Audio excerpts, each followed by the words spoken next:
Good day and God bless. Welcome to And It Came to Pass. I am Dana. Today I want to have a really quick look at Matthew, Mark, and Luke to dispel the myth of the pre-trib rapture. In Matthew 24, Mark 13, and Luke 21, the disciples asked Jesus when he's coming back. So we're going to look at that right now. Matthew 24, verse 3. As he sat upon the Mount of Olives, the disciples came unto him privately, saying, Tell us when shall these things be, and what shall be the sign of thy coming, and the end of the world? Mark 13, verse 4. Tell us when shall these things be, and what shall be the sign when all these things shall be fulfilled? Luke 21, verse 7. And they asked him, saying, Master, but when shall these things be, and what sign will there be when these things shall come to pass? Now there's a bunch there you can read, and you absolutely should, because you should never take somebody else's word for what anything means in the Bible or what it says.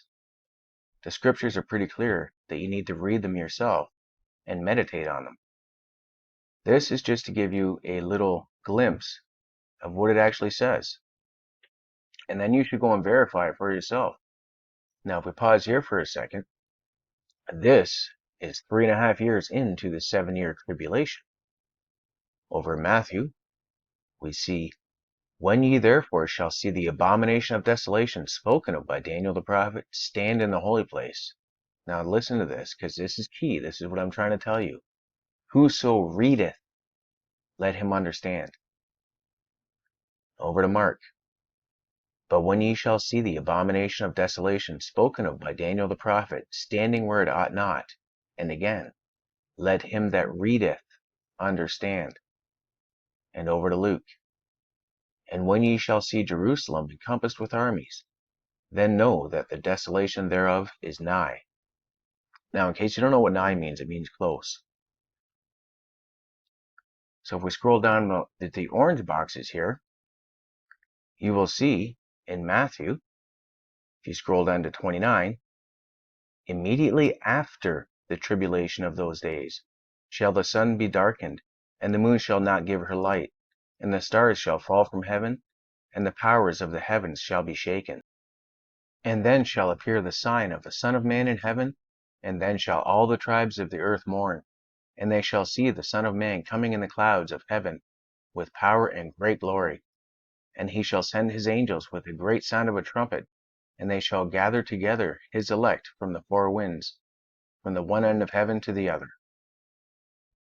And in Mark, if you come down to 24, but in those days after the tribulation, the sun shall be darkened, and the moon shall not give her light, and the stars of heaven shall fall, and the powers that are in the heavens shall be shaken. And then shall they see the Son of Man coming in the clouds with great power and glory. And then shall he send his angels, and shall gather together his elect from the four winds, from the uttermost part of the earth to the uttermost part of heaven.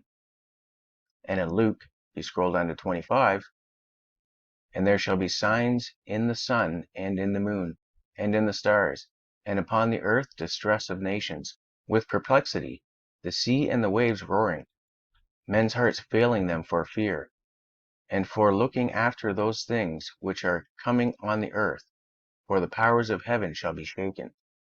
And then shall they see the Son of Man coming in a cloud with power and great glory. And when these things begin to come to pass, then look up and lift up your heads, your redemption draweth nigh. Now I encourage you to go and verify this stuff for yourself. And I encourage you to spend as much time as you possibly can every single day reading the Word, praying to God through Jesus to give you the wisdom to understand what you are reading. You don't need to listen to a preacher. They are great in certain ways, but you don't rely on someone else to tell you what is written in the Bible or what it means. You need to do that yourself, because the many do not get in. That's clearly stated over and over again. So what do the many believe? We need to look at that. Some people think that the many are non-believers. Maybe that's true. Or maybe the many is what most Christians believe. Those are things you'll have to figure out for yourself. But you need to read it yourself and ask God for the wisdom to help you understand these things.